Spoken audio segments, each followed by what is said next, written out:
ago, they sent a machine from the future to kill Sarah Connor. They failed. Now, they have a new target. The future leader of the resistance. Her son, John. He's all alone. You have to protect him. They know its face. I'll be back. They know its mission. But there's one thing they don't know. This time, there are two. Terminator 2. Get out! One programmed to destroy. The other programmed to protect.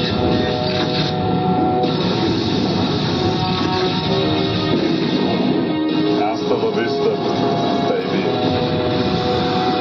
Arnold Schwarzenegger. Terminator 2. Judgment Day. This film has not yet been rated. Starts Wednesday, July 3rd at a theater near you.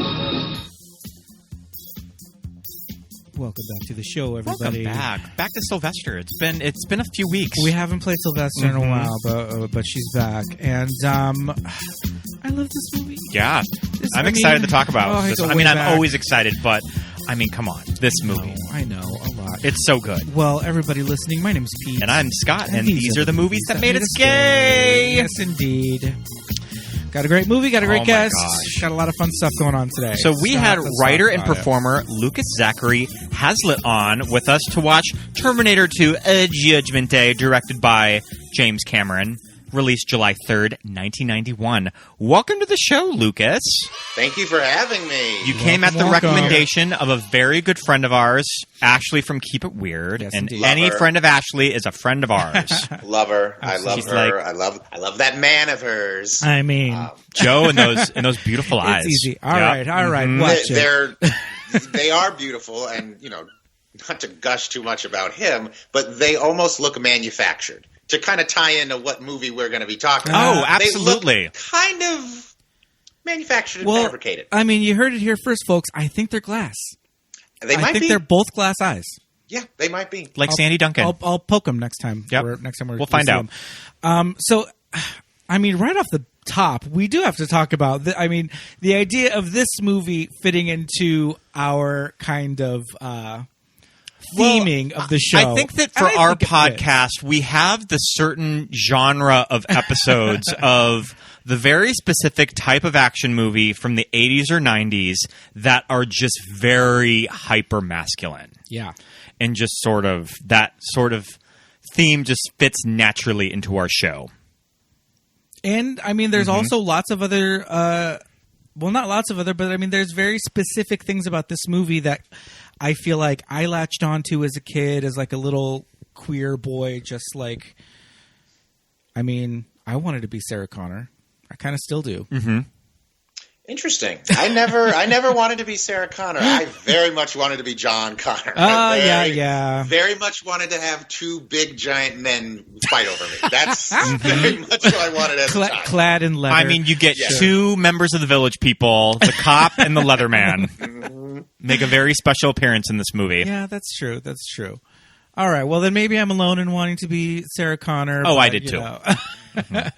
There's all that stuff, but I do have to say, at the tender age of I don't even remember, 12, Robert Patrick's bear behind. Oh yeah, definitely made me feel some type of way. I mean, literally the opening scene of the movie. Yeah. Well, not the opening, but the arrival of Yeah. the two men is literally. I was just like, "Excuse me, what's this now?" Hello. It got me. Yeah. I think we're all here for Robert Patrick's big opening. Yeah. Oh yes. Well, okay, Scott. So I've spent one too many of my days in LA in some fenced in parking lot, being like, any day now. I think he's coming. I think he's coming. T-1000. Every time there's a little breeze, I'm like, here he comes. So Lucas, what's your history with the Terminator franchise, and also just sort of, do you remember first watching Terminator 2, Judgment Day? Yes, I do. I the very first time I saw the movie, I didn't see it in the theater.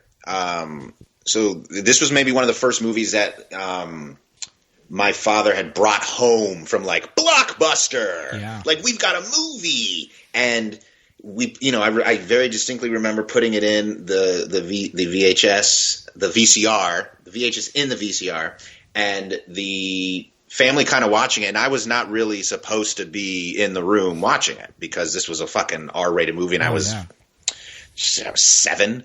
I was like 7 or 8 years old, and just slowly kind of sneaking and seeing and what's going on, and just being the scene that completely floored me because I didn't get to see it in its entirety in that first watch. The one scene that fucked me up and was like, I gotta go see this movie on my own somehow, was the entire sequence in the asylum, the mental hospital. Oh yeah. I when I saw him come up, the T-1000 come up through the ground and stab the guy, I was just like, what the fuck is this movie? Absolutely. So this movie came out when I was 5, so not really on my radar at the time. And also, I grew up with like a sister too, so this wasn't introduced to me by like male siblings. Yeah. So this movie was really not on my radar, but of course you just know the image of Arnold and Terminator. Yeah, like you don't even know what it's from, but you know that's the Terminator. Yeah. Arnold Schwarzenegger, one of the biggest stars in the world. And I also remember going to Universal Studios in the 90s, and they had the stage show. I mean, is it like a stage show? It was like a hybrid. There was a movie in maybe 4D. There was like the film, but then there was also actors running around, and like your seat shook. And is this the attraction that came out well after the movie? They brought back like a 17-year-old. Yeah, this was probably around like 95 or so when they put it in. Just being introduced to drugs at the time. Oh, so a little slow on the uptake. Absolutely. Yeah, okay. Never saw it, and thank God. Yeah, it was weird. So I feel like that was sort of my first kind of context of Terminator, and I was just very fascinated with it. Yeah. But I don't think that I properly sat down and watched Terminator and Terminator 2 until I was in high school when the third movie came out. Oh, my goodness. That I was just sort of familiar. They're making Terminator 3, Rise of the Machines, and they're bringing back Arnold, and love Claire Danes, so I have to watch both of these movies. And I was working at the video store at the time. Okay. And that's how I got a hold of both of the copies, and I watched them in order. Okay. Terminator and T2. And I feel like most people kind of our age, when they're introduced to this movie, they probably saw the sequel first. Absolutely. Yeah. Mm-hmm. Yeah.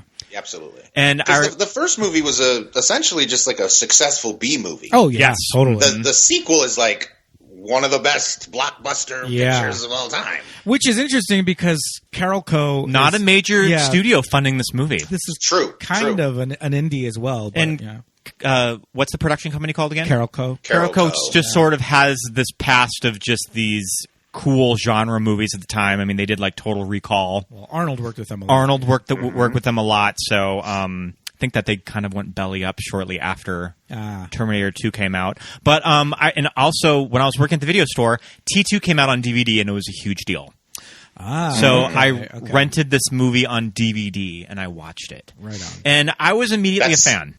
It's one of the first DVDs that I bought because they came out with this special edition where it was like a metallic box set. Oh, definitely, yeah. It had thousands of hours of behind-the-scenes footage, and I was like, I watched them all. It was fantastic. Yeah. I mean, you have to hand it to James Cameron. I feel like he had a crew following him around making The Abyss. I think he was very much cognizant of like, we're going to get behind the scenes featurettes. We're going to get documentary footage. Like he knows what kind of movie he's making and what kind of set he runs. And so I think he's very much aware of like, I have to capture special all of features. this. Mm-hmm. Yeah. I mean, and these are not just, small little indie fare. These are huge productions that actually probably need to be documented just because, holy shit, you're taking over parts of the city. Maybe we should document this. This is something special. This is one of those movies when you go on the trivia for IMDb, it is like so long. Mm-hmm. You're just scrolling and scrolling. The craziest thing about this movie on IMDb is it's also one of the goofs and the mistakes is so long. There are so many mistakes in this movie. And it's like, how does one of the greatest blockbuster filmmakers allow so many mistakes to make it into the final cut? It's crazy. We were just watching, and when they were in the final showdown in the lava factory. I don't know what this place is. The lava Steel. There's another. Steel, there you go. The steel mill. Steel mill third act. Hot stuff coming through. At one point, they're like kind of making their way through the maze, and I swear I just saw a huge like light, like just a big Klieg light. I was like, that is a light rig. That is not even part of the steel mill.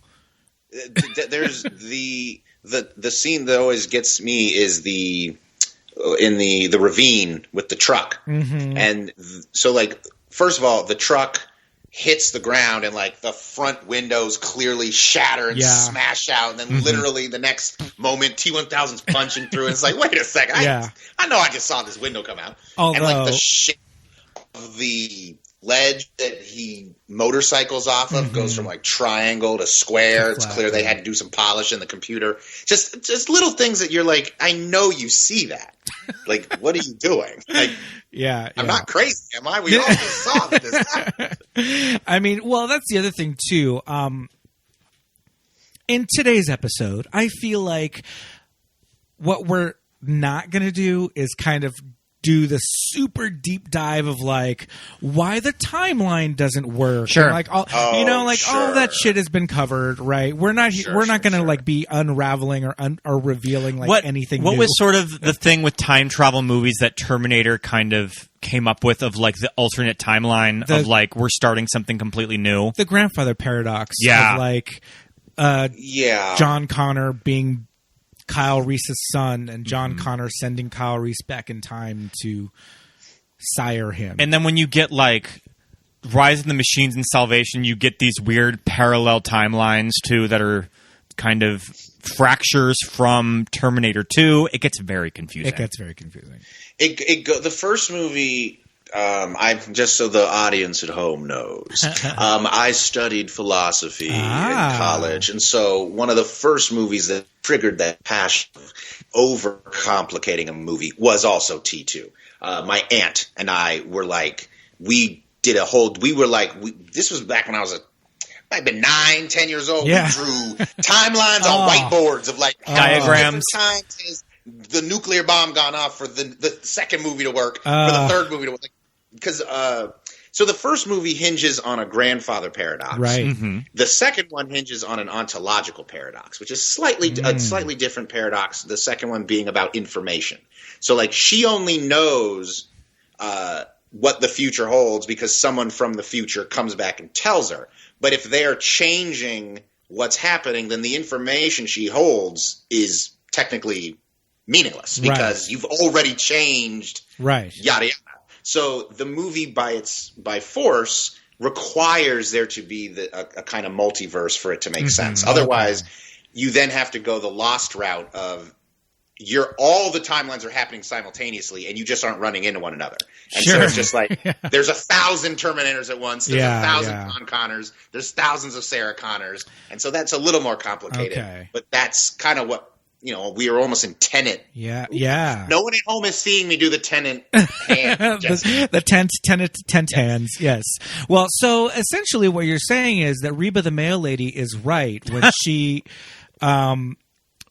tells Sarah, Esapatha Merkerson, when she tells Sarah, like, aren't we changing things, like, just by you being here?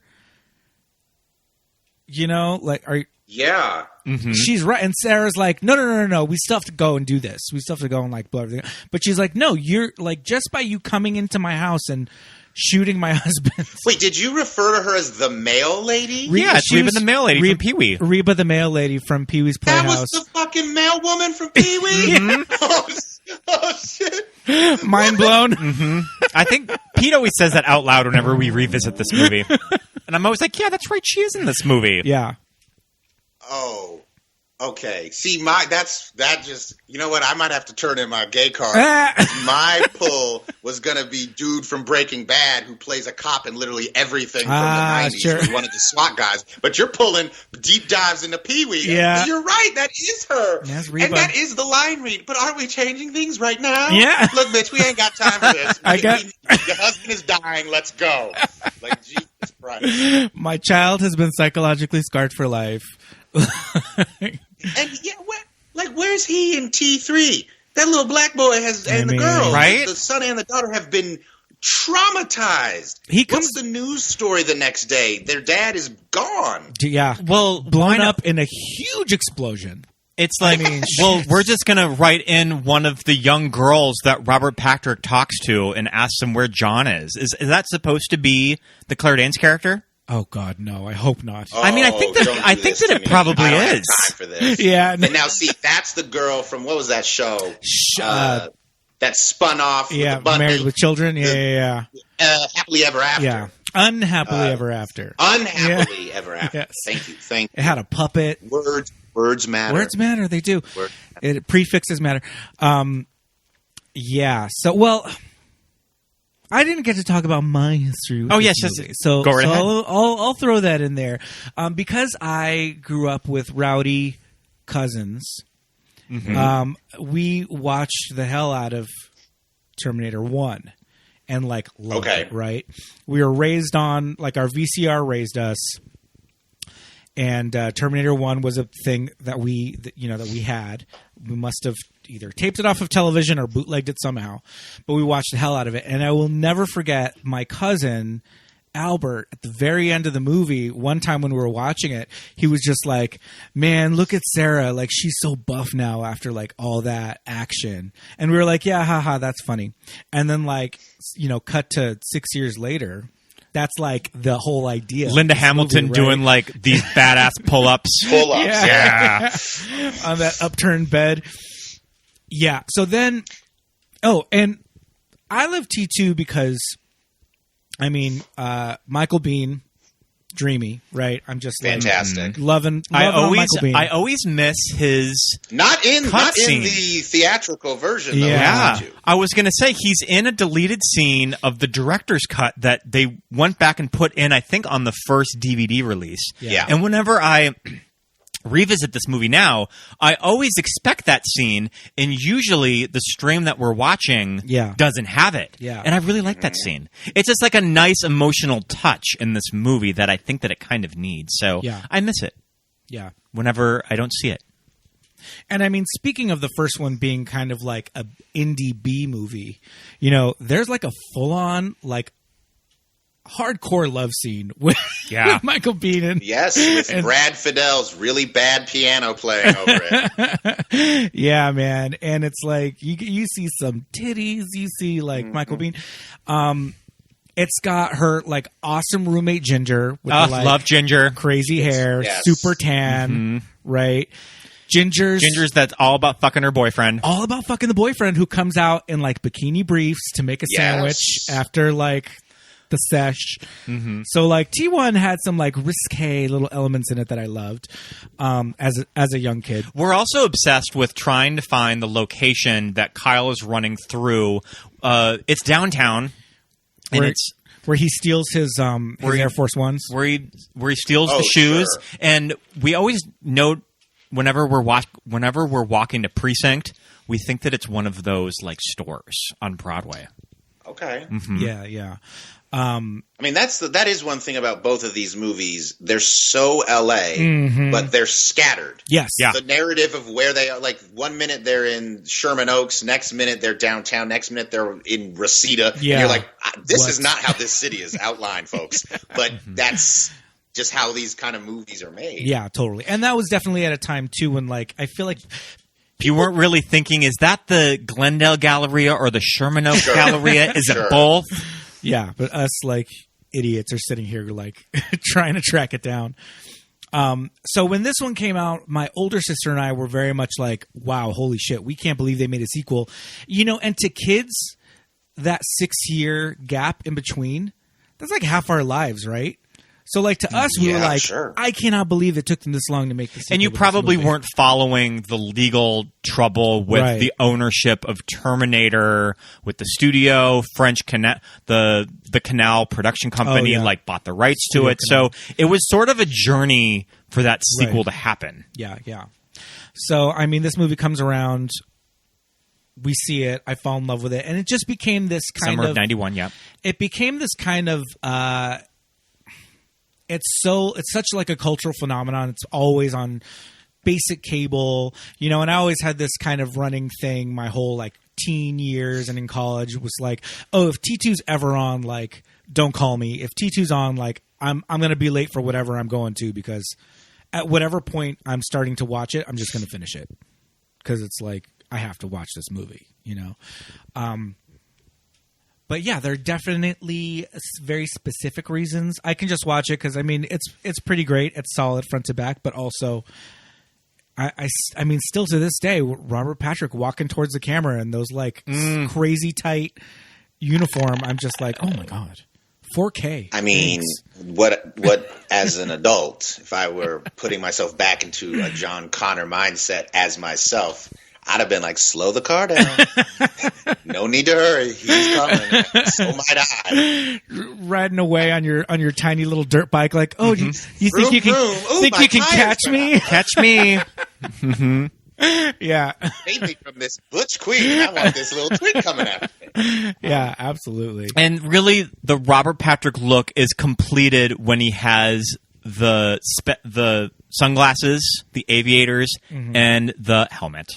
The motorcycle like, helmet. that is some Tom of Finland imagery right there. Very true. He does look like a giant, slightly uncut cock. That's kind of what he looks like. And so that really, and I mean, everything about the T-1000, if you want to get Freudian about him, he has two modes. He's a big ball of silvery jizz, and he's phallic penetrative weaponry. That's all he is. Yeah. He can't do anything else. Stabbing weapons. And so it's like he's either coming or he's stabbing. Oh, That's really all he has to offer. Wow. All right, now I'm going to think about the T-1000. So I was different light. I was reading in the IMDb trivia that Michael Biehn was mentioned to be the T-1000 as just sort of like a mindfuck that we're going to design the T-1000 to look like Kyle. And I don't think that it really made it that far in production, that they dropped it. That would have been interesting, I guess, but I'm glad that we got Robert. And I guess logically speaking, as much as you would like they could have done a sequence where the T-1000 looks like him, but then you go, oh, logically speaking, he can only imitate something he's physically touched. Sure. So I don't think there's much of Michael Biehn left after that fucking explosion that he was in the first one. Yeah, man. Jeez. Okay, so I do want to talk a little bit about John Connor. Like you said, you know, we want to be John. We want to be surrounded by these leather daddies. Yeah, I mean, Eddie Furlong, discovered at the Pasadena Boys and Girls Club, right, by the casting director. Just sort of plucked off the street, this scrappy Why do those kid Hollywood from stories LA. happen to everyone else but me? I know exactly. When I'm at the Pasadena Boys Center, they tell me to leave. I can't get within 200 feet. I can't get out. By the way, for the record, that's a joke. I would never be in Pasadena. Hey-o. You're almost here to be here in person. That's a little stab at my hosts. Yes, because absolutely. They are podcasting live from the home of Big Bang Theory. Indeed. Right down the road. Yeah, I mean, Eddie Furlong, with this like cute butch cut. Like butch lesbian hair? Butch lesbian hair. I love it. Kind of. It's a little, it was like skater-ish for the time. Yeah. Like at that time, it's like, that was a cool haircut at the time. Yeah, the whole plucked from obscurity angle is very interesting with this kid. I kind of thinking, I'm like, the whole movie hinges on this character, and they decided to not get someone professional, to play this role.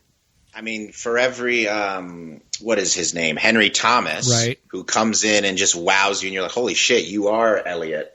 If you got to get the real deal. You just got to get that kid who's wearing a punk rock t-shirt, they're 9, and they're like being an asshole aloof in a Boys and Girls Club. And they're just like, yeah, that's the kid. Yeah. That's who he would be. Yeah, totally. Okay. Here's the question for you then, since you took so much time to like map out the events of this movie. What year is it set?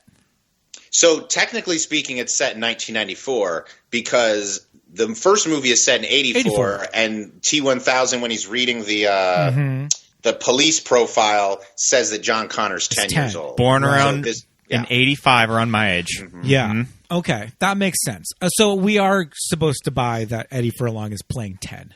He's a 10-year-old going on 11. Sure, if you will. Okay, because I would imagine that he would be closer to 11. Might even be closer to. I think it's 94. Yeah, but you would assume it's closer to 95 because it's not like today was his birthday. Right. Yeah. You know. So I would imagine that he and if you could pull up that screenshot, they do tell you the exact day he was born. Oh, sure. Okay. And then later on, Arnold kind of breaks down the timeline of Skynet, self-awareness, and Judgment Day being in 1997. Yep. And he says something about, Miles Dyson is going to do this in the future, and then 3 years after that, Skynet, gains in, self-awareness, and then Judgment Day and all that. So I kind of, at the time, I thought it was supposed to be set in 96, 97 because Eddie Furlong was 12 or 13. So to me, I was like, well, he's 13. So, from 85, probably when he was born, I always thought around 97, but it couldn't have been because of how much time Skynet needed for the self-awareness and Judgment Day, because Judgment Day is supposed to be in 97, correct? Yes. So how old do you think his character was when he was taken from Sarah then? Yeah, that's a good question. How long has she been in the hospital? Point. Yeah, I don't know. Because he has memories of weapons training and stuff. Oh, yeah. She took him down to... I feel like that's a little loosey-goosey because remember that So there's a couple of things that also, by the way, I looked up on Wikipedia just now. For some reason, I have a memory in my head of him. I think I might have assumed that I just added 10 years to 84 when the movie came out. Yeah. According to Wikipedia, he was born in 1985. Okay. So the movie takes place in 95. 95. All right. Judgment Day, you guys had that August 29th, 1997. What's weird is she's accused, according to him, when he's kind of filling in the details to Budnick from Cooksey. Yep. He tells her she got busted for trying to blow up a computer factory. Right. Which is a weird split between the factory she actually blew up and the computer factory she's going to blow up. Yeah. So I was like, so she's blown up 3 computer factories by the end of this movie. So that's a little that always bothered me. Yeah. But yeah, so that's always that's a great question of how long has he been in foster care? Also, my sister is a social worker, and I've never until this moment put that together that I should watch that movie with her from the point of view exclusively of being a California social worker. Right. Of what? You're gonna put the child of someone whose parent quite famously blew up a computer factory, and you're just gonna give them to Todd and Janelle? Give them to Todd and Jeanette? What? They're not qualified to foster this child. He might need some therapy. He might need some special care. Yeah. And speaking of therapy, that's a fun little Easter egg that I hope James Cameron knew what you. I'm assuming they knew what they were doing. Silberman. Yeah. In the first movie. And yeah. No one who watched the first movie would fucking know that the cop psychiatrist. Yeah. That's just a cool little Easter egg. Kind of a fun character to write into the next movie. Absolutely. Yeah. So I'm assuming Silberman left the police station before Arnold came in. He literally. This is a very. They cross paths, don't they? They literally cross paths. And there this is the right when he crosses his path, he says the famous line, "I'll be back." All right. That is very interesting. I do love Todd and Janelle though. Of course. They're a great. They're amazing. Such a great. I will say this about T2 just in general, as a writer, as someone who is a screenwriter and a TV writer. I have never seen a movie that is so internally, logically consistent. Right. No scene in this movie is contrived or extraneous or superfluous. Every single scene follows what came before it. Yeah. And the addition of Todd and Jeanette or Janelle, whatever her name is, that's quote unquote contrived, but it follows from what would happen to a kid if his mom blows up a computer factory. Right. He would be put into foster care.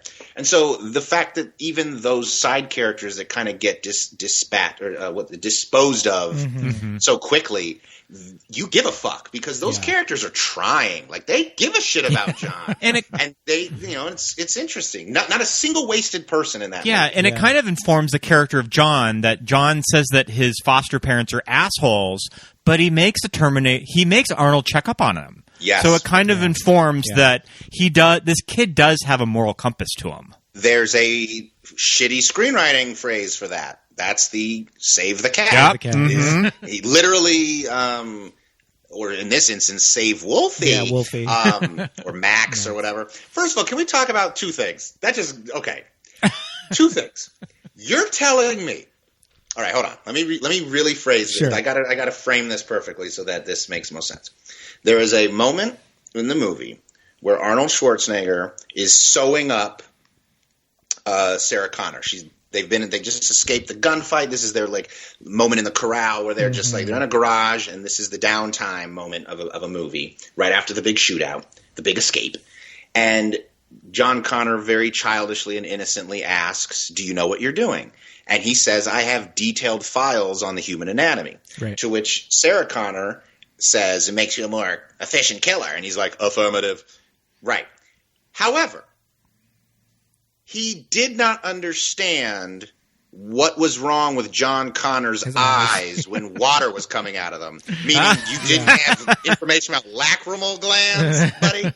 However, you were programmed to know how to come up with the fake dog name. Wolfie? Where did you pull that from? Who programmed that into you that you could pull Wolfie? Options, yeah. Unbelievable. That's the biggest fucking gripe I've had with that movie for 30 years. Classic Jim screenwriting. He could pull Wolfie. I thought that you were going to mention that the T-1000 just knew how to do some busy work and to slice some celery as he was waiting for the phone call. Well, that's the thing. They actually cut out in the extended edition, the director's cut. They tell you that anything he touches, he doesn't just absorb their form. He actually absorbs he is basically downloading their data. Okay. So if he killed Jeanette, he knows how to chop as good as she knows how to chop. That just means that she was a badass in the kitchen. Yeah. I love that. Done, Oh man, that's amazing. I also love when she off camera just sabers Todd through the face. Right, brilliant. It's off camera, but you see the actress Jeanette Goldstein just looks over at him, rolls her eyes, just like this motherfucker. Yeah, shut so your mouth. good. Shut your mouth. I'm busy. It's just a really good little aside. Her face when she's looking at him. I love the way that John and Budnick both refer to Todd and Janelle as dicks. Dicks. Your foster parents are kind of dicks. And then later on, John's like, "I know Todd and Janelle are dicks, but we gotta call." I love that. That's so funny. Also, I'm correcting myself. The actress's name is Jeanette. Yeah. The character's name is Janelle. Mm-hmm. Jeanette Goldstein, one of those kind of good luck charm actors of Jim Cameron. She's been in 4 of his movies. She's played a Hispanic space bug hunter in Aliens. She's playing this woman, and like that poster behind you, she's playing an Irish immigrant on the doomed voyage of the Titanic. Yes. And she's a Jew. She's Jewish. She's got range. And her character in Aliens is, lesbian icon. Oh my God, absolutely. I was going to say her portrayal of Vasquez is iconic, would never get done today. Oh, never. Couldn't. I mean, because of the actress or because of the actual portrayal of the character? Probably both. Mm-hmm. It has one of the most badass lines I've ever heard a woman say in a movie of when Bill Pullman is like, hey, Vasquez, has anyone ever mistaken you for a man? And she's like, no. I already fucked that one up. God damn it. Have you ever been mistaken for a man? No. Have you? Well, she's doing fucking pull-ups. Right? Oh. Behind the neck pull. Yeah, she's Jimmy Cam. Ridiculous. He loves his bitches doing pull-ups. He just loves it. Yeah, absolutely. So cool. I would like to talk a little bit about the opening scene at the biker bar. Because sort of talk away. So my mind goes now. We were just at the Eagle twice this past weekend, and I'm just sort of thinking the fanfic movie in my mind of the real gay remake of Terminator, where Robert Patrick walks into the Eagle instead of this honky tonk. I want to see that. Yeah, I want to see that movie. And he happens just to walk in on gear night. Oh, jeez. So wait, so you want to see Robert Patrick walk in? Yes. He doesn't have to knowing demand clothes. In full that Robert Patrick is going to brutally murder every single person at that club. Whereas at least Arnold will just take clothes and exchange clothing with them. I mean, he disfigured this one man by throwing him onto the griddle, but that is true. And also who is eating at that disgusting I love the look. I love the look the waitress gives him. Oh, she goes, Yeah, she's the best. So, in Terminator 1, when Arnold is first walking up to Bill Paxton at the observatory. Oh, God, I said Bill Pullman, didn't I? No, I think you said Paxton. I think you said Paxton. I think I said Pullman. I don't remember. Easy mistake, though. It's fine. Yeah, Bill Pullman was on CNN tonight. He did not resemble himself, and I was shocked. I was like, that looks like an old Bill Pullman. And it was. It was an old Bill Pullman. What was Bill Pullman doing on CNN? Talking about environmentalism. Ah, okay. Oh, naturally. All right, okay. All right. Well, at any rate, in that first scene, even on VHS, even on a CRT vacuum tube television. Did you say a CRT? Yeah. Like a cathode ray tube, but now CRT means something so different. On this CRT television, just teaching you, how come there was no black people in the first Terminator? In downtown Los Angeles? Just for the record, I want to clear up, because no one knows who I am. I am a gay black Jew. So I said Jew earlier. I immediately was like, no one knows you're Jewish yet, Lucas. Clarify. Man. And now I dropped the N-word, but I'm black. So there we go. Now back into the act out. There are the niggas in L.A. With it. Yeah, well, but what you could see in that scene is Arnold's dong. Yeah. You can definitely see it on our Blu-ray. Oh, yeah. Transfer. I mean, on the Blu-ray, it's like up close and personal, but on the old cathode ray, we could still see it. You can see that swinging dick. Yep. Mm-hmm. My. But, I'm looking it up right now. I mean, hey. But, in this one, Arnold is a little bit more demure. He's got his little crouch down in the, time sphere. Yes. Well, when you've been in Hollywood long enough, you know how to hide it, which is why, thank God, this was one of Robert Patrick's first roles. Because you see a little of a lot. Let's just put it that way.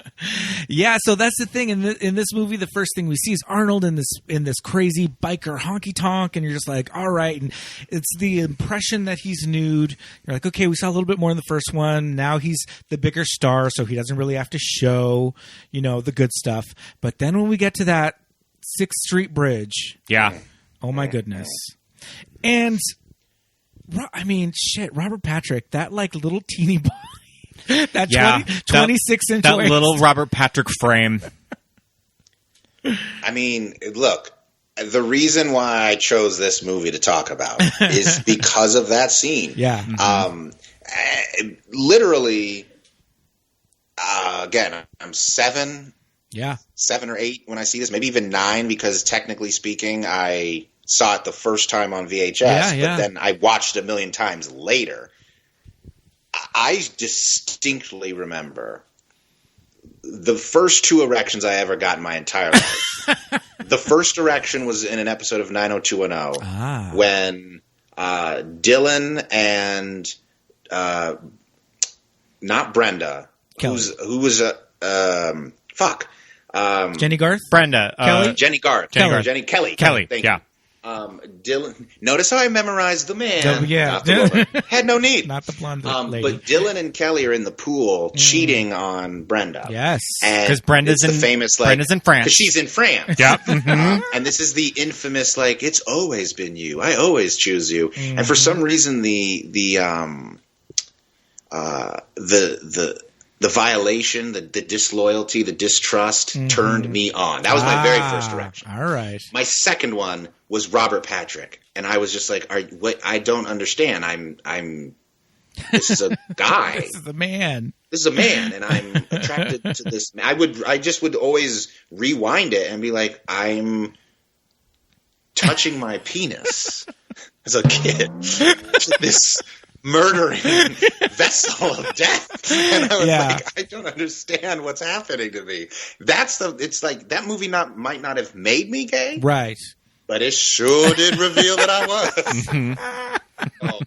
was. So yes, that scene is amazing. Yeah. And it's like, it is just so very James Cameron. Like when you break it down, it's like it's an industrial kind of setting underneath this bridge. It's bathed in blue light. There's trash flying everywhere. There's lightning bolts coming out of the sky. Break out the wind machine. Yeah, it's all these like Jim Cameron hallmarks. And then, which I think has kind of become that too, is this man butt. Just you have to go through this time thing naked. Yeah, because clothes can't go through. Can't take anything with you. Love it. So I mean, if we want to really get down to it, are we just going to assume that the Robert Patrick face is just the template of the T-1000? Like they just built in a template face? I honestly, I was thinking it should have been the first fascinating.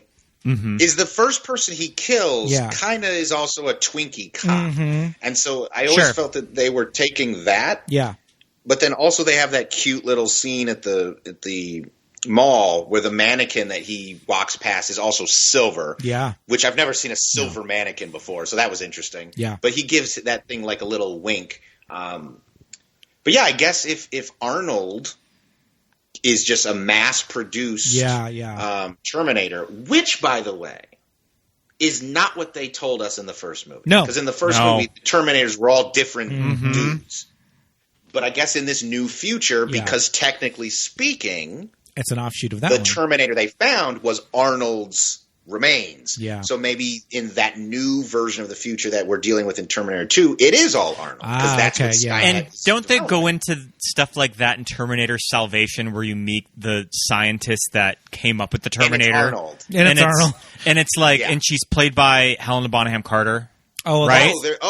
Never mind then. That's Skynet. Okay. Now I'm just confusing myself with all of these movies. Yeah.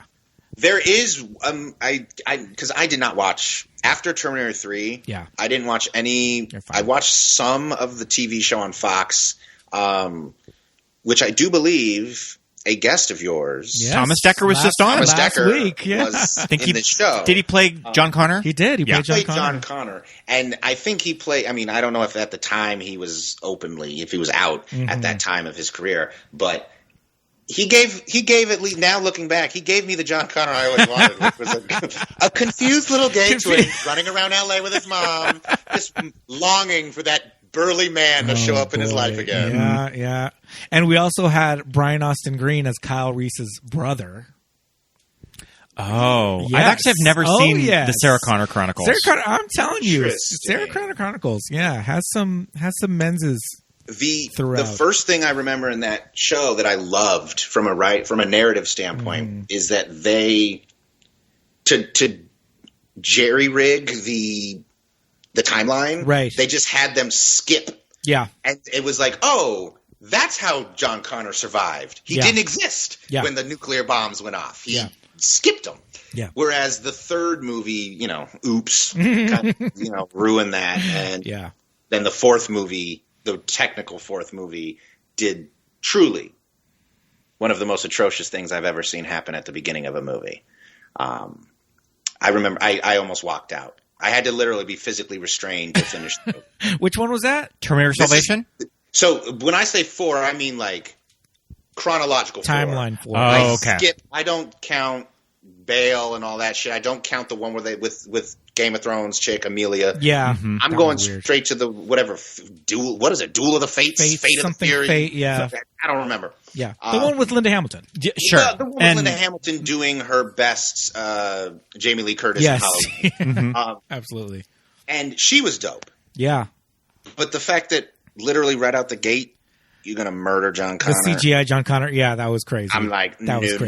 At least do a flashback when I'm already done with my popcorn. I haven't even really gotten to the middle of the bag yet where the butter is. Yeah, and you going to kill off my favorite character? I'm not done. Terminator Dark Fate. I love that I have zero memory of this movie. We saw this movie like opening day. Yeah. And I feel like I'm like Leonard from Memento and I just can't remember any of it. Oh, great. Another movie where, well, I mean, let's save that for someone else. Another movie where, Okay, so this kind of brings up something that always kind of stuck in my craw about Terminator 2, which is, the kind of role reversal of Arnold as the T-88? I think T-800. T-800? The T-800, and to Sarah, he's the Terminator. He's She's who she was running from the first movie. And in this movie, he's come back and he's kind of he's the protector character. Mm-hmm. And now we have the T-1000 as the new big bad. And like we were talking about before we started recording, I don't have a really strong memory of it, but I kind of feel like the marketing kind of gave away the big gag before the movie was released. Yeah. I mean, I don't remember the original trailer because I do remember the original trailer, but the only thing I remember as a kid is that teaser where they just showed one Arnold after another. So it felt almost like he was teasing aliens. So this was basically going to be Terminators. Terminators, yeah. But I don't remember what the trailer was that kind of told you like, oh, Arnold's the good guy, I guess. Yeah, I feel like maybe it was just TV spots or something, but yeah. And I think also too, it was a different time, like with network television and also being a kid, I was just watching a lot of TV, so I probably just saw a lot of commercials for it. Yeah. So it might have been a ruin for me in that way. But I feel like the specific gag of this movie, it's really something, especially if you're familiar with the first one, and it would have been so cool to walk into this movie not knowing. Sure. And then just being like blown away like, oh shit. And I guess this is one of those things that I've had so many disputes with friends of mine about spoilers. Yeah. And there are certain types of spoilers that I feel like the movie is so just not dependent upon that reveal. Like that is an important. It's cool. It's in the reveal. first like 20 minutes. It's first 30 minutes of the movie. Probably earlier. It's in the first 30 minutes of the movie. Yeah. And it's not a spoiler in the sense of like quote unquote spoiler alert. Fucking my brain.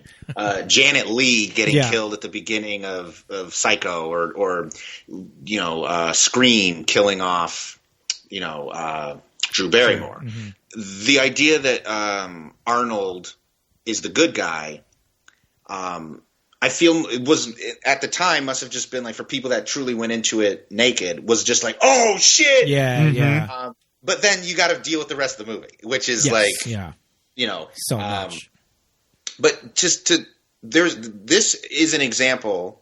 If we're going to believe that the way the timeline works in that movie is an example of the ontological paradox, because they mention that the T-800 was reprogrammed, and it was reprogrammed by John Connor and co.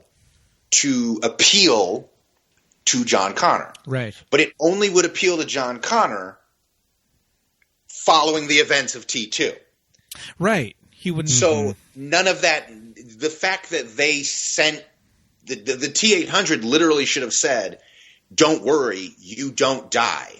How do I know that? Because I can't be here if you sent me here, so I must succeed. Yeah. If you're doing the everything that happen timeline. If you're doing the multiple multiverse timeline, of like a Back to the Future kind of style, Right. then it's like, yes, I was sent back here so that you would feel a certain thing about me.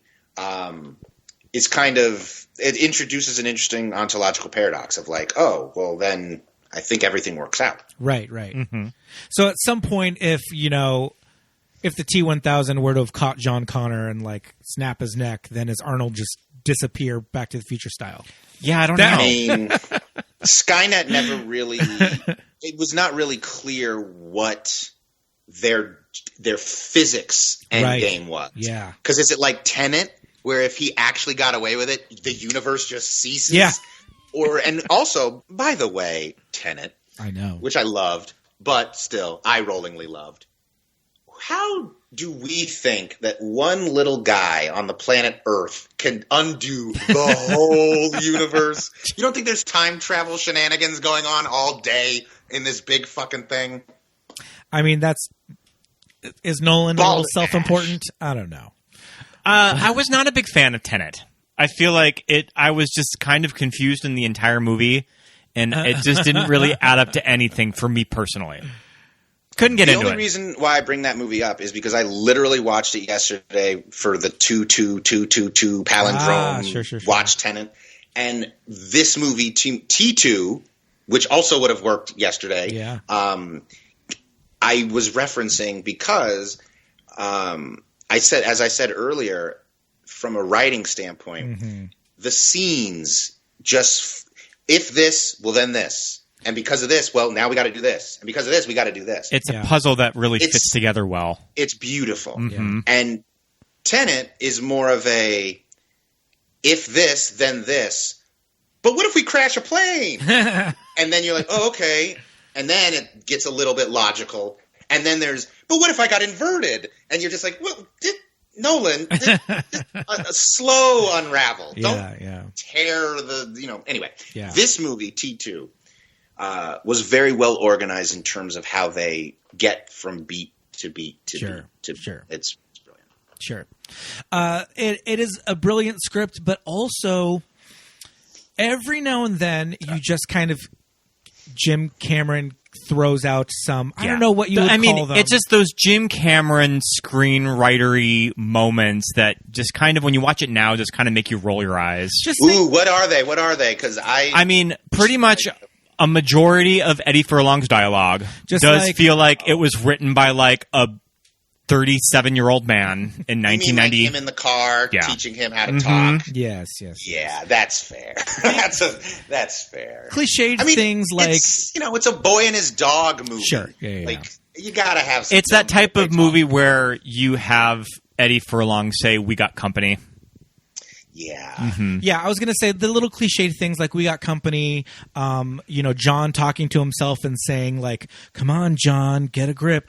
Nobody ever said, get a grip, John. Get a grip, John. Nobody ever like tells themselves and calls themselves by their own name. Things like that are screenwritery things, Now you're so right because this I've never once in a situation where I was like kind of bewildered did I ever go, whoa, this is deep, man. This is deep. Never said that. And refer to yourself like, oh, come on, Pete. Like, no. Come on, Luke. Yeah, no. Lucas, you got this. This is deep. Never. I've never said that. Certainly not as a boy. Yeah, exactly. As a little kid. Yeah. And then all the obviously the Hasta la Vista and all that stuff. But, what got Scott the other day? Are you calling moi a dipshit? Oh. Another indication that John is just like a little gay boy. He quotes Miss Piggy. Okay, you know why you're absolutely right that John Connor might be gay. If it's 1995, and you're quoting the phrase "hasta la vista," do we all remember how that phrase became popular in American culture? A little song by Jody Watley, where she's like, hasta la vista, baby. So you're telling me that for about 7 years that's been on John Connor's mind? Oh, geez. That's a little gay boy. That's a little gay white boy. He's been listening to his freestyle mixtape, listening to Jody Watley and Lisa. Oh, my goodness. He, at no point during the mall do we ever see John Connor? Technically speaking, what you would normally see in those kind of movies, especially in the 80s, is like they go to the mall and John and his buddy are like talking to girls and like, you know, he is like, no. I'm focused on manly. Like, blowing up, you know, playing this little video game, and you're just like, oh my goodness. That was another thing too. We're like, okay, you know, we're kind of setting up that John is kind of like a techie kid. He can rob ATMs. Robbing the ATM. But then I'm like, they're 13. What can they buy with $300 cash? Just like video games and gum. They're going to the mall. Go to the movies. That's buy a lot toys. of money. They did not. It's for 1990, even 91. Oh, yeah. Reality. But even 1995, $300 is a lot for a kid, for a 10-year-old. That's for a day. Yeah, dude, that's a lot of candy and bubble gum. Life savings. Yeah, and they're too young to buy like cigarettes and porn or like anything. Like all they can do is blow it all on quarters. And that actually, by the way, is a really good point. They're 10 years old. Yeah. And they got money, and he's driving a bike around town, and they're going to a mall to play video games. Yeah. At 10 years old, I was like, what's this tape under my dad's bed? Hello. It's about. Like, come on. Yeah. There's some stuff they could have gotten into without a lot of cash. Yeah, but, you know, maybe they had other things. Maybe they were going to do that later on. I'm sure he was going to spend the night at Budnick's. Oh. You know, the worst, weirdest fan. Danny Cooksey and that mullet. Yeah. For the record, I was aging myself down, or aging them up to 30. Yeah. So I'm not going to jail over a podcast. No. Absolutely. Yeah, Danny Cooksey. The mullet's crazy, but it reminds me of the Guns N' Roses tie-in song. Oh, yeah, that's right. You Could Be Mine. Mm-hmm. Yeah. I think that was on one of the Use Your Illusion albums as well. I don't feel like it was. Oh. I think you don't think it was just an exclusive to the album? They might have, the soundtrack? I feel like it was on the red Use Your Illusion, which I don't remember if that was 1 or 2. But I think, if my memory serves me correctly. But there was a whole video with like clips from the movie. I feel like Arnold was like brought in special to do some stuff in the Guns N' Roses video. Yeah, but I mean, those two crazy kids. What? Oh my gosh! So we have the movie on right now, and they just finished up the scene with Robert Patrick chasing the car. This is the cry scene. This is where he asks, "What's wrong with your eyes?" Mm-hmm. Yeah. So Robert Patrick, I've seen on his Instagram, I've just seen little videos here and there of him talking about, you know, people to this day will ask Robert Patrick about T2. Of course. Probably every single day of his life, he'll be asked about this character. And he should be thankful that they're not asking him about, what's that, Fire in the Sky? Like the alien abduction movie. So exactly. His whole thing was that he wanted to get to this point physically where he could run for these extended periods and not look out of breath. Yeah. Right, because he's a machine. And I guess the story goes, according to Robert Patrick, when he started to chase Eddie Furlong on the dirt bike in the mall parking lot, he caught him. Yeah. On foot. Easily probably ran up to the bike. Ran up to the bike and grabbed it. And they eventually just had to put the bike on the truck and kind of shoot it. Was a stunt person driving the bike, or was it actually also a stunt guy riding? The well, also wasn't the stunt double a lady? For Eddie, I believe that for Eddie, I think that he later ended up dating her. You're kidding? Oh, yeah, they were like a couple. I forgot about what that. a bizarre, narcissistic, transgressive attack. He's fucking himself as played by a woman. Yeah. And she was also considerably older than him because because she was doing stunts. May have been dating underage. I don't know. Yeah. He's 18 or 19 years old. Yeah. So that's crazy. I forgot about that whole. Yeah. To this day, I literally cannot walk down like a flight of a flight of stairs that have like the stone. Yeah. Cinder block. Let me see if I can do it without going like, because there's some weird droning horn that Brad Fiedel uses to like symbolize the T-1000 swooping around. To this day, I cannot not think of this movie when I'm walking downstairs. Oh yeah. That shit just got me. The score is crazy for this movie, but not just the score, but there are a lot of interesting kind of motifs that they use, especially with the T-1000. And going all the way to the end in his iconic like death. Oh, in the molten lava.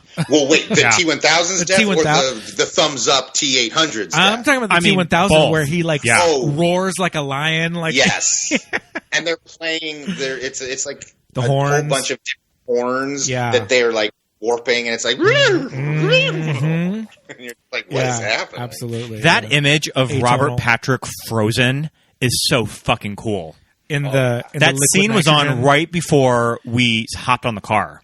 On the call. Yeah. So cool. The liquid nitrogen, Well, what we were commenting on as we were watching it in this most recent rewatch is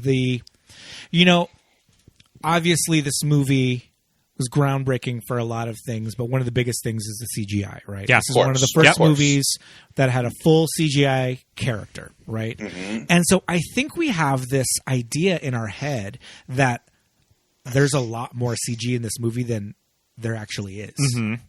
Because there's so much practical shit in this movie. There's a lot of animatronics too in it, puppets. Mm-hmm. I mean, the only CGI in this movie is just the T-1000 when he's transforming, when he's fully liquid, or when he's shot and it's supposed to be liquidy. Yeah. Everything else is practical. And even when he's shot, I think that some of the bullets are like prosthetics some are squibs that they put on him. Yeah. Absolutely. Yeah, they're just like little silver like flowers that are just like stapled onto them. It's this movie T2 and Jurassic Park, which comes out 2 years later, are the best examples to date. Mm-hmm. Even more so than I think movies like The Matrix and all the Lord of the Rings movies. Mm-hmm. This is still these two movies are the which is ironic because they're the first two that really did this, that CGI is supposed to only achieve what is not achievable by practical. Yeah. Shouldn't be using CGI to do what could otherwise be done in reality. Yeah. And so a dinosaur running full speed you can't do that with a fucking machine. Yeah. So naturally, yes, do that with a computer. But if you see a lot of movies today, where even in TV, where you're CGing. I think that when we were watching the scene, it is the fantasy scene where Linda's having the dream, and they're up on Dodger Stadium, and they made this full playground. And I was thinking, now it's like if Jim was shooting this, it would be all a set extension that you wouldn't actually go to the location and film that. That you would probably build a small version of that and then green screen the city in it. Yeah. And it's like, no, don't do that. We just saw Moonfall with Halle Berry. Oh, you're Patrick Wilson. missing out. I mean, well, wait. You're welcome. Is it a movie you watch for the same reason you watch like House of Gucci, or is it a movie you watch because it actually stands up and it's like, oh, this is actually a pretty. Oh no! It was Moonfall is fucking wild. Batshit. Yeah, this is a Roland Emmerich movie. Yes. How does he have a lot of nerve? I mean, that queen. Talk shit about other movies. It's like, look at your filmography. You are a disaster. So, like, my goodness, there are several scenes that take place at the Griffith Observatory. A place that they can just you can just go to the Griffith Observatory. It's right down the road, bitch. This was some like Rue Holiday Christmas green screen extravaganza nonsense. Why did they have to build a digital version? It's right of the there. It was so weird. It was I get it. jarring. It's a hype, Jarring. Yeah. but it's Yeah. right there, boys. It would be jarring regardless if you lived in LA. You know why? That There's- something doesn't look right There's about it. just never any parking there. Let's be real. How can we expect them to get all the way up to the top? Get one of those red helicopters that usher out the passed out hikers. Just Seriously. don't CGI an LA landmark. Actual real place. It was Also, too weird. not a functioning observatory. No, anymore? I don't Not for believe so. years. Yeah. Was it ever actually built as a functioning observatory? Yeah, it was for a long time. Sure. It just seems like a city like LA or the light pollution Yeah. would be devastating Well, to your they're research. all up on Mount Wilson now. Yeah, maybe not when it was built in like Yeah. the 30s. The Also, 30s, also sure. like Terminator connection because the opening scene Yeah. That's yep. with Yeah, Arnold absolutely. at the Yeah. observatory. But you're absolutely right. That's also real, Jim. That a bunch of punks are just hanging out, Yeah. looking at the stars, where Jimmy Dean died. Like, come on, that movie's pretty unnecessarily. Yeah. Both of this whole franchise is a little. Yeah.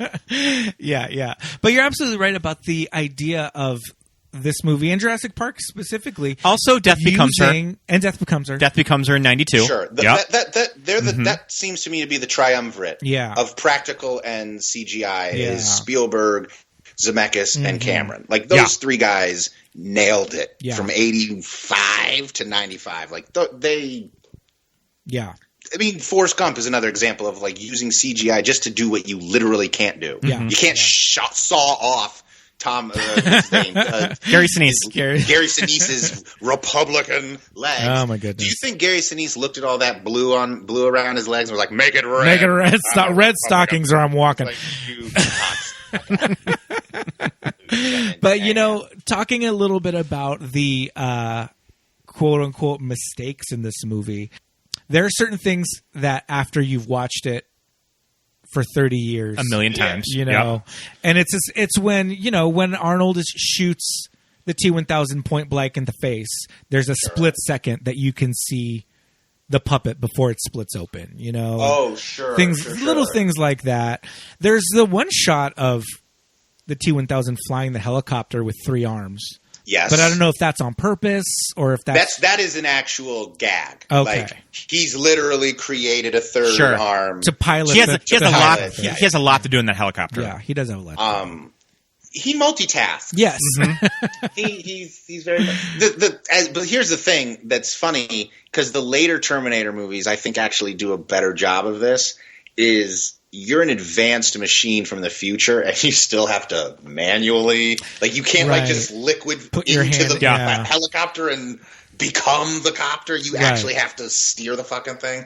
I thought that was a missed opportunity, but maybe it was just too expensive. And for 1991, Yeah, 91. it's just cool to see 3 hands. Yeah. Also, I feel like maybe like a 1991 helicopter is maybe a little too analog, too mechanical. Very fair. Totally fair. Not run by computer.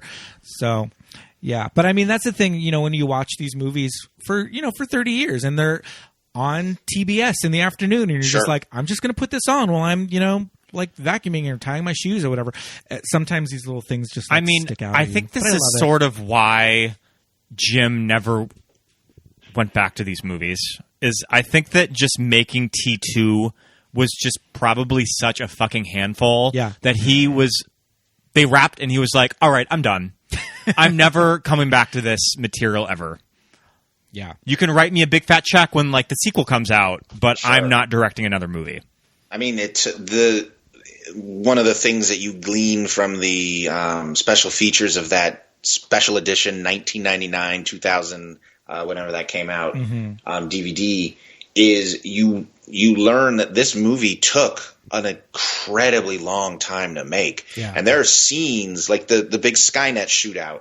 There are scenes where the T-1000 will be like going up the stairs and then he'll be on the floor, and those scenes were shot like 9 months apart. Shit. Yeah. And it's like literally they're edited. It's Yeah. the next. It's continuous. But like that movie was a labor of love. Yeah, It's like yeah. that took them a long time to make this thing. We love to notice Eddie in this movie, and you can sort of tell what scenes were probably shot early in production. Yes, and what you can. scenes were probably from We're just later in like, production. damn, he looks like a small child in this scene. What the heck? You can tell not only in how he physically kind of alters, but you can tell his comfort with his acting coach. Oh, yeah. Because there are certain scenes where you're like, well, that was early because you can't deliver that line for shit. And then later you're like, oh, there, you've settled. You figured out your method, your process. Yeah, it's believable now.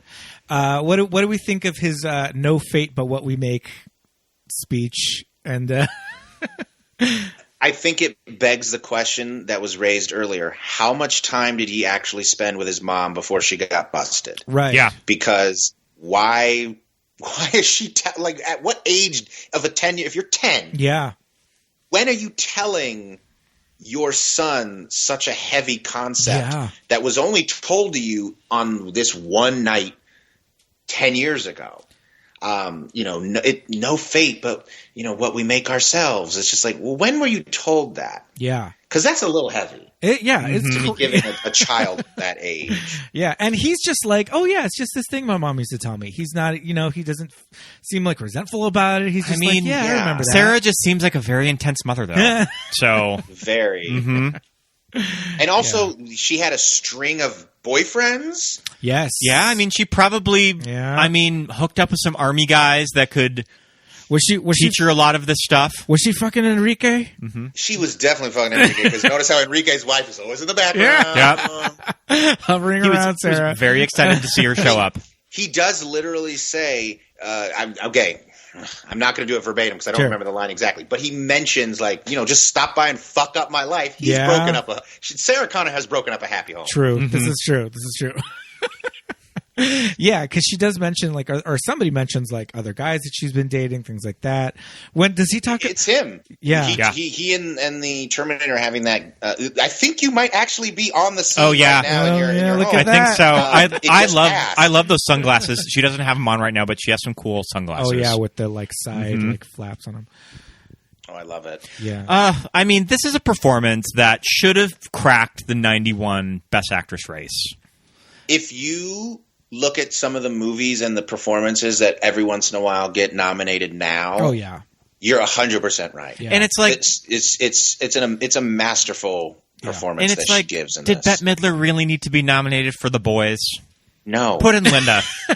She could have shared that category with Susan and Gina. Susan, Gina, and Thelma and Louise and Starling, Agent Starling from Silence of the Lambs. There it is. Yeah. As much as I love this movie, I must say, no one was beating Jodie. Had to be Jodie. No one was beating Speaking Jodie. of iconic lesbians. Yes. But I mean, if Sigourney got a nomination for Ripley for Aliens, that's a really good point. I mean, the performance that Linda gives is not that much different. I mean, it's a hard woman who's doing something out of love for her child, but has to be super masculine in order to achieve it. And this scene right here, one of the most blood curdling screams in movie history. We're at the scene where they're up at Dodger Stadium, and it's the playground looking over downtown LA. So the amount of explosions in this movie is crazy, and they are gigantic explosions. Like this one here. I think that's Linda. Levels the city. I think that's I think that little boy is Linda Hamilton's son. Oh, okay. Little baby, that she's with right now. John Connor. Mm-hmm. Oh, okay. Yeah, this explosion levels Los Angeles. It rips the meat from her bones. That is wild. That shot is crazy. It's insane. But it's brutal. The explosion at Skynet or Cyberdyne, whichever one it is, that explosion is freaking huge. Yes, I mean they blew up a building. We looked it up. That was shot in Fremont, California. Where I was curious of where it was. Yeah, the Bay Area. Yeah, Central California, Central or Bay. Yeah. My gosh, there's insane the effects in this movie are crazy. They flew a helicopter on the freeway under an underpass. Wild. What? What helicopter pilot is sure? I got you, fam. Let's do this. That movie is really if you can make a long list of iconic highway chases. Yeah. And this movie lands pretty top 10, top 5 on that list. And to do that highway chase at night. Like that probably like made it even more crazy. And just getting coverage of all of those scenes, crazy. How? And unlike movies today, did not build a freeway. A whole new that. freeway. This Matrix. is an LA freeway. They Matrix shut Reloaded down style. and did this. Yeah. Didn't they build that freeway for Matrix Reloaded? Yeah. For Matrix Reloaded, they built a section of, and I will give them this for Matrix Reloaded. Brilliant. I'm assuming the screenplay was written first, obviously, but I would imagine they wrote this moment because they actually knew they would have limited freeway. They drive down the freeway and they have Trinity turn around. Go back. And she now goes back the other way. And I'm like, now that's a brilliant use of limited space. To make it narrative plausible. And that just reminds me, again, this has nothing to do with gayness, but the if you were to break down what it is that this movie is in terms of its actual plot points, it's a simple movie in that what is the actual plot of this movie? It's mom, son, and robot escape to some Mexico outland and turn around. Yeah. They gotta come That's back. what the movie's about. Yeah. They drive out to Mexico. They go, no, we got to go back. And then turn around and go back. Yeah. That's the whole movie. And sometimes it's that simple. Yeah. Yeah. Because the last hour of this movie, it goes from the Miles Dyson's house to Skynet to the final showdown at the factory. And it's like, meanwhile, when you look at movies like Salvation, Genesis, and Dark Fate, it's just like how many just scenes upon scenes are in those movies. It doesn't make any sense. I can't really remember a lot from those three movies. Yeah. Too. Because there's too much going on. Yeah. And two, the things that go on, no one cares about. Yeah. Yeah. This I care about. It's simple. It just kind of speaks to that Cameron style of screenwriting, like, even with Titanic. And I think even to an extent with Avatar, it's that thing that you said where, everything sets up everything else. Yeah. Especially in a movie like Titanic. Yeah. Setting things up and then paying them off later on in the movie. I mean, Titanic is really smart in their use of time. They know there's a limited number of days that this ship has, so let's actually make use of day one, day two. It's like they're really good about that. Titanic is also really good in location of Jack and Rose and their emotional journey in the story, that they begin the relationship at the back of the ship where she's about to jump off, and they gradually work their way to the bow of the ship where they have their I'm flying moment, and then they end up back at the back of the ship when the ship goes down. Brilliant. Dang. Like, kind of great screenwriting. And to heft that up a little bit, because that's 100% correct, but that's two-dimensional.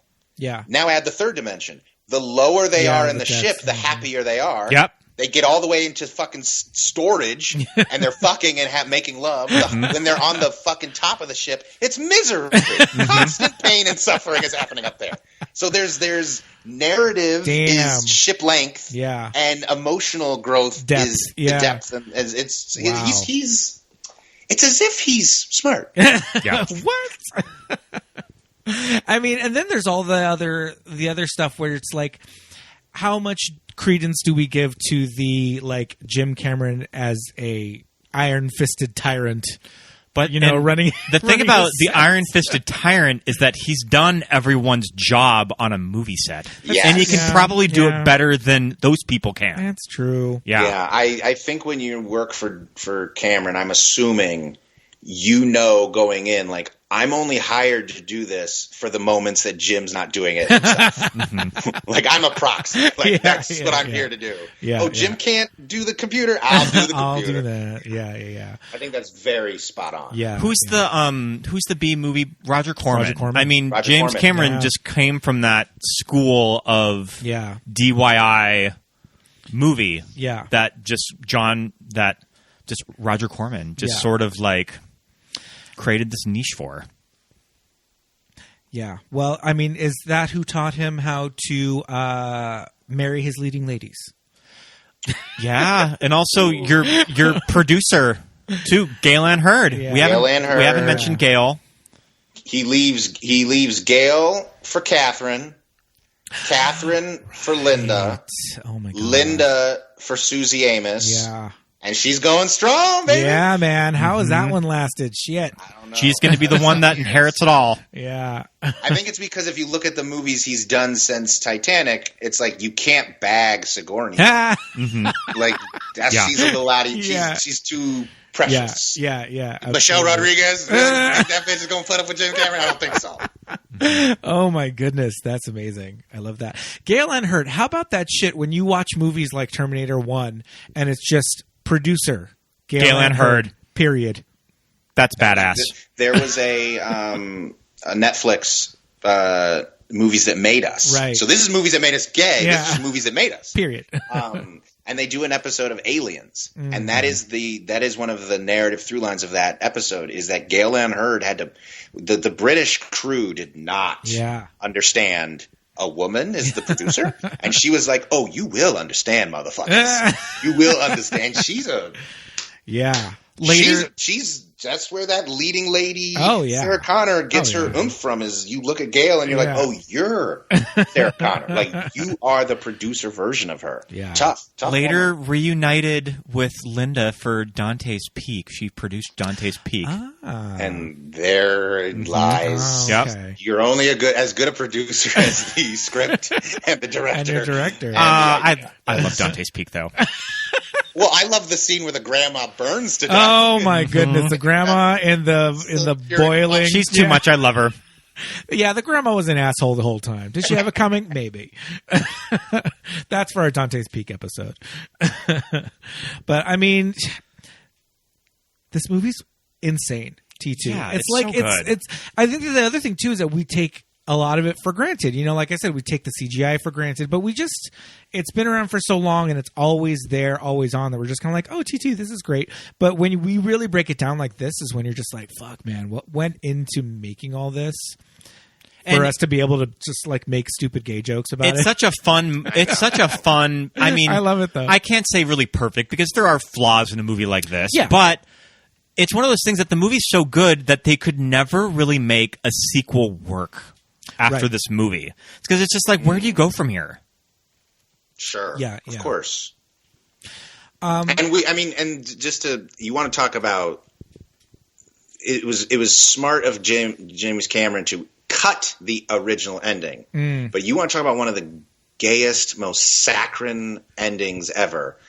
The original ending of this, for those out there who do not know that this exists, which is in its own way a callback to the playground, is it's now 35 or something years in the future, and Linda Hamilton's old crusty ass, her narration, she's in a dictaphone, but she's been reading this and saying this into a dictaphone in 2030 something. Yeah, and she's watching John Connor in that park spinning, on a merry-go-round. Nothing's special, just a normal, boring park. Again, 2035? Yeah. And her narration is something like, he's no longer, fighting battles on the battlefield, but battling them in the Senate and Congress. What? My God. No. I've never seen this. You've never seen it? No. Oh, yeah, it's awful. This sounds fucking wild. It's the most... It's the only way it could have been worse is if Cameron panned off of the park and there was just a giant rainbow. Yeah, right. It was the only way it could have been worse. Yeah. It's bad. And, he wrote a similar ending, kind of that corny for Titanic that they cut. That Bill Paxton sort of is talking old Rose from like throwing the diamond in. Ledge. And it would have completely ruined the movie. Yeah, not only it would have ruined the movie because you would have known where the diamond is. Yeah. It's just literally right beneath you. Yeah. That seems crazy. It almost feels too like, isn't there a similar thing in a similar deleted scene in Aliens with Sigourney Weaver on a park bench thinking about like her? But that's not the ending. Oh, it's not the end. That scene, it's like is actually I think pretty important. Yeah. Okay. Fits in. She's on a park bench because it's Sure. like a digital screen in the future Holodeck, showing her yeah. a park, but they're in space. She's on a Yeah. spaceship, and she's crying over the death of her Yes. real doc, Who's an old woman? Which- Yeah, yeah. dead. Yeah. It's an old woman who's like Yeah. 50-something years old, and that just sets up her relationship with Newt With and why she Newt, needs that. yeah. Which I'm like, you can't cut that out. The whole mother angle in that Yeah. movie was so brilliant. Yeah, yeah. And just sort of informs the tragedy of a character Yeah. like Ripley. Yeah. Well, the deleted scenes from T2 that aren't stupid are some really cool stuff about how the T1000 was glitching after it got exploded Yes. in the factory. We mentioned the scene that I really like with Michael Biehn, kind of Yeah. this nice soft moment with him and Linda that I really like. Yeah. Linda Hamilton's career post T2, interesting.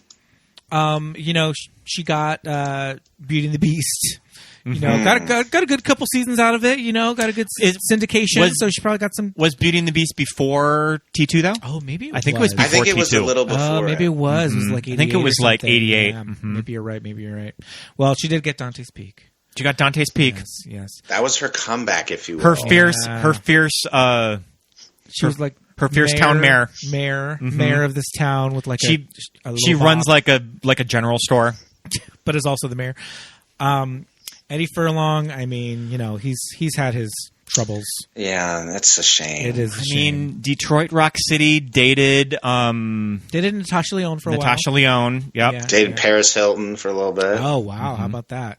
I mean, the movie that he does after T2, I'm asking someone who listens to this, may you do Brain Scan as a movie that made you gay? Because his relationship, first of all, the relationship with him and that Brain Scan master, little gay. Oh, geez. And his best friend essentially is like, yo, I kind of want to suck your dick. So I'm like, okay. I had some thoughts. I was like, okay, Brain this is Scan. interesting. I've never heard of this Yeah, movie. Scott's not familiar. A with Brain teenager Scan. is a part of a interactive video game where he kills innocent victims. Later, the murders become real. Yeah. I mean, maybe we'll introduce that one to Scott and we'll I have do it never later on, but, heard of this movie. I mean, he also did iconically Pet Sematary 2, Yeah. which Another very gay movie. And then his what I thought was his redemption movie was American History Yeah. X. yeah. He's absolutely brilliant in that movie. And it's a shame because I'm assuming it's right around there that he starts getting a little bang boom. yeah. Yeah, his If you know what I his mean. 2000s credits are crazy. It's like these weird B movies that I don't know if they exist. Which Crow did he do? He does a John Waters movie called Pecker. We love Pecker. We love Pecker. Okay, so, yeah. I'm just saying. I love Pecker. I'm just saying the boy has He's some got- street yeah. cred with the gays. Some leanings. Yeah, John Waters, Christina Ricci, Pecker's amazing. Robert Patrick, I remember just kind of following his career, but not really being super into some of the projects that he's taken on. But I do have to say, 30 some odd years later, Robert Patrick today. He's like a biker daddy now. Yeah, man. Yeah, if you follow his Instagram. Yeah, man, shit. Can still hit it. I would love to see him go to that bar. Yeah. Now your fantasy can come Yep. true. He can go to the biker bar. He could be one of the bikers at the bar. Yeah, he can still hit it, Robert Patrick. I mean, what a find for this character. Yeah. What is his screen time in this movie? 15 minutes? I mean, I would be shocked if it's more than Hannibal Lecter. Yeah. Yeah. Like he's really not in the movie that much. It's No. hard to tell because he's in it throughout, but just these brief moments. Yeah. And Yeah. sometimes the character is there, but it's in other forms. That's very So, true. That's a you know, good point. The twin security guards with the red hair, that are actual Sure. twins That's- in real life. That freaked me out because when you're young, you don't really understand these are actors. Yeah. So I knew them because they were in Gremlins 2. Gremlins they were 2, like yeah. the lovable idiots in the working in like lab. So I was like, no, these are good people. Why are you doing this to your brother? It was really horrible. His little coffee poker cup. He's like, oh, must be my lucky day. Boom, Scram. done. I love this movie's use of identical twins. Yeah. I didn't know that the Hamiltons were Yeah, Iconic twins, how yeah. about that? and they cut that scene out. the other one, yeah, the second, yeah. Yeah, where he's like sewing okay, around. so She's in the mirror. this shot right here of Robert Patrick in the helmet and the aviators is so cool. Of just Yes. like the fire reflecting off of his aviators, he looks so badass. Yeah, yeah. But for listeners, there's some shots with Sarah Connor and the double, the T2. Is this has a at the Sarah end Connor when they're double. in the Yes. when they're in the steel mill? Mm-hmm. No, this is the garage. Oh well, there. Wait, Yeah, are you talking that's about the deleted scene. No, or I was gonna there's- talk about the scene that was in the movie that was left in. Oh, where you sure. do see My her, bad. Sure. Yes. which is yes. at the end. But there is a deleted scene in the garage, and is she working on his head or something? So there's a whole thing where his learning capabilities Yeah. of how he even learns language and whatnot is because first of all, I'm glad they actually took this out. It looks cool, but if you think about it, I don't think Skynet programs their Terminators to have a switch to learning mode. Yeah. I don't think that's how they would. That doesn't seem very He's practical. been switched to evil this entire time. The Simpsons pointed out how stupid that would have been. Yeah. Yes, in the steel mill, using her twin again to have T-1000 be her was, I thought, really smart. Yeah. But I mean, this movie, like, Sarah has such iconic shit in this movie that we kind of forget about. But you know, she has had her shoulder like pierced. Yes. With you know, she's been shot in the leg. She's dragging one foot behind her. Her one shoulder is practically dead, and she's got this shotgun that she's just like cocking with the one hand. Oh my god! And that is one moment where the music is like, it's like bang, bang, and it just goes. And he does the iconic. No one can see what I'm doing when they listen to this, but he does the iconic finger. Oh yeah, Robert Patrick waving that little fingy. Yes, yeah. That shit is So good. that shit was great.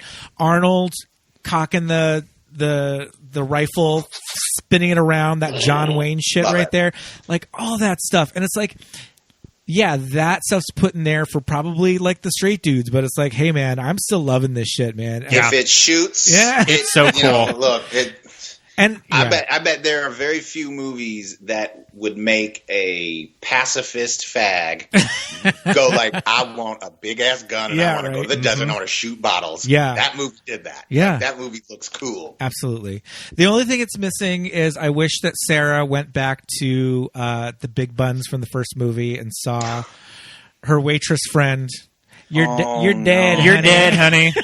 So You're okay, dead, honey. so fun fact about that actress that plays the waitress from that restaurant. That restaurant was filmed at a Caro's in South Pasadena. Yes, We it's a always Caro's. note it whenever we drive by. Yeah. But that actress is in an episode of The Golden Girls. She actually might be in a few. She is Blanche's daughter from The Golden Girls. Yeah. No shit. She's Blanche's daughter. Only like a fag like me would notice that. That's a good pull. That's a good pull. The whole gimmick with that is that she was a beauty queen, and when she comes to Miami to visit Blanche, she got fat. Oh yeah, that's a classic episode. That's it's a really good one. episode. Mm-hmm. You're dead, honey. One of my favorite movies of all time is The Golden Child. Oh yeah, And I haven't the seen The Golden pilot Child in episode years. of The Golden Girls. They have a gay roommate. oh Yeah. yeah. And that roommate he was like a stand-up comic in the 80s. He's in The Golden Child in a really small role, but I watched that movie so much that when I saw, I did a rewatch of Golden Girls and was like, ain't that the... And he ain't, and then he's gone. He's like, never again. He's not in Coco the from the Golden Girls. I haven't seen The Golden Child in years. It's a funny movie. I used to man. love that movie as a kid. I love it. I hate that Eddie Murphy hates it. Yeah, He right. hates that Oh, that and sucks. I love that movie. Yeah. Well, That made me get a little too... I'm just throwing that out there. It's a little tight. Eddie in those little tight leathers. he did wear a lot of leather in that movie. A lot of leather. A lot of leather. Oh man, I want the knife. Yeah, I want lot the of- knife. I think the lesson we've learned here today is that movies today suck. And Yeah. all of the movies of our childhood were awesome. Absolutely. And it's perfectly okay for studios to just let a franchise die. Just because you want to tap into nostalgia and make another Terminator movie, it doesn't mean that it is going to work. And I think that's sort of the lesson of Dark Fate. And we didn't hate Dark Fate, but just the problem is I don't remember any of it. You didn't need it. Yeah, didn't need it. And the franchise didn't need it. Yeah. And I think this is the perfect movie for our show because the whole idea is that these movies weren't exactly catered to our sensibilities, but we just latched onto them and we're just like, yeah, I'll take it. The take whatever I can get. Unintentional, like, homoerotic images of Robert Patrick and Arnold. Yeah. And then, first of all, 100%. Yeah. That was the male gaze is on full effect in this. Yeah. But I think one of the things that was unintentionally that you latch onto is if you think about what John Connor's going through, where he's been told his entire life he was born with a thing that made him unlike a lot of the people around him. Sure. I never thought about that. I mean, his like whole that, Lucas. life, Yeah. he's like, I'm not like everyone else. My mom treats me a very certain way, and my relationships are informed by the fact that I've been told I'm different. Yeah. I'm special. And when you are different and special, you naturally go, yeah. And you have to the people that you surround yourself with when you finally accept who you are your Terminators. Yeah. They're the people that will die for you. Yeah. And, I mean, it's a stretch, but you know what I'm saying? It's like that really does – there is something to this that even as a kid you watch, narratively speaking, this I think speaks to a lot of different groups of people who are like, this is a little bit more than just a boy and his robot. Like there's something really deep going on in this movie. Yeah. I think right about here we're going to dig up that clip and edit it in of RuPaul saying, we as gay people, we get to choose our family. Oh my God. Perfect. Because Linda Hamilton does give a nice little speech about, of all the would-be fathers in all the world, this robot was the best of them all. And you're just like, yeah, you found a hot leather daddy to take this boy under his wing. Like, oh my God. It really does. It really,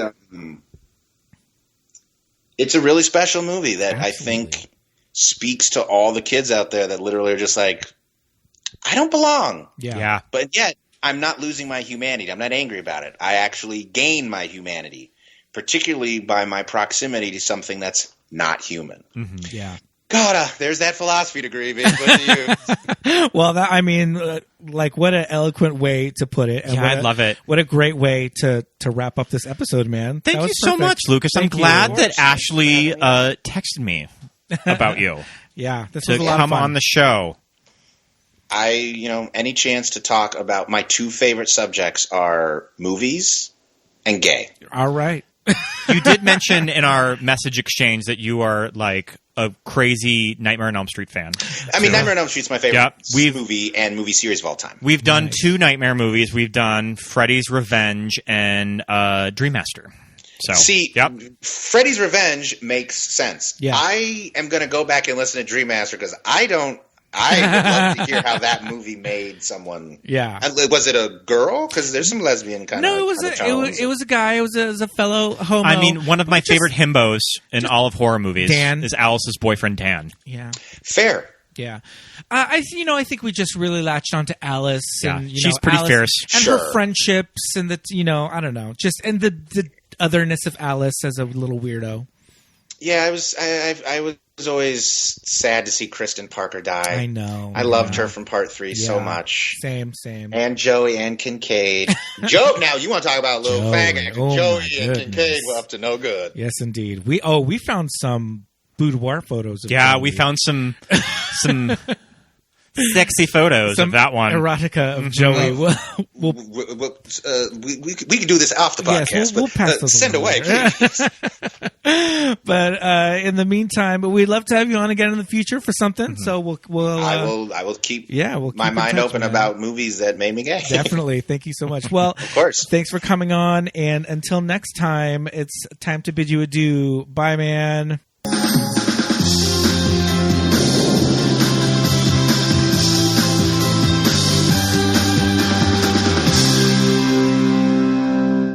And thank you so much for listening, everybody. Thanks so much. That was a great episode. Mm-hmm. I love talking about T2. I can watch it anytime. Just put it on. And you want to, like, slow me down or just like get me out of your hair, just put on T2. I feel like we bust out this 4K disc pretty regularly, too. Oh, yeah, absolutely. I also really like the first movie, too. Oh, my God. I love the first movie. But the 4K of Terminator 2, the transfer is immaculate. It looks like a brand new movie. The transfer is pretty immaculate. I know that some people do sort of knock it for colors that may not have quite been what they originally were. It's one of those things. It's like the Lord of the Rings 4K. Yeah, it's true. Because the Lord of the Rings 4K looks more true to Peter Jackson's original color timing of the theatrical releases. What the print would have looked like opening day. On the DVD had this weird green hue over everything, and that was a mistake. Yeah. So, and I think that this movie that is shot the same. That shot of Robert Patrick driving out of Skynet and jumping on the helicopter, it's so cool. Yeah. Get out. Oh, man. T2, go watch it again, guys. This is the first time we've recorded the episode with just the movie on in the background. Yeah, I'm glad that I put it on at the last minute. Yeah, it's a lot of fun doing that. Well, I think it's just that time for of the Patreon episode. Shout-outs? Time for the Patreon shout-outs. Love to say hello and thank you. Hello. Hello to Melanie, Christopher, Russ, Seth, Alberto, Esperanza, Nicole, Susan, Barry, JJ, Leighton, Shelby, Michael, Charlie, Paul, Jamie, Drew, Jimmy, Genevieve, Dawn, Joshua, Emily, Millie, Aaron, Melinda, Jim, Jessica, Nick, and Shannon, Christine, and Rufino. Thank you for being a friend. A lot of Golden Girls talk in this episode, but thank you guys so much. Head over to patreon.com for some fun additional supplemental material, and thank you for your donations over it means a lot. Help us out so much every week, just keeping us afloat and doing this every week for y'all. We would love it if you would give us 5 stars. Give us 5 stars. It helps with that mysterious Apple podcast algorithm that makes podcasts show up. It helps more people to find us. You can not only can you give us 5 stars on Apple Podcasts, but you can also give us 5 stars now on Spotify. Yeah. Spotify has a 5-star rating system. So head over, hit that one on the right. 5 stars. We'd love it if you would also give us a follow. Give us a follow on any and all of the social media platforms. We are on Instagram and we are on Facebook. We are at Movies That Made Us Gay. And on Twitter at MTMUGPod. Yes, indeed. And if you care to do so, you can follow us personally. My name's Pete. I am at Peter Lasagna on Twitter and Instagram. I am Scott Youngballer on Instagram, and follow my letterbox. See what I'm watching. Yes, indeed. Well, it's time to wrap this up. So until next time, everybody, we will see you very soon. Hasta la vista, baby. Bye. Bye.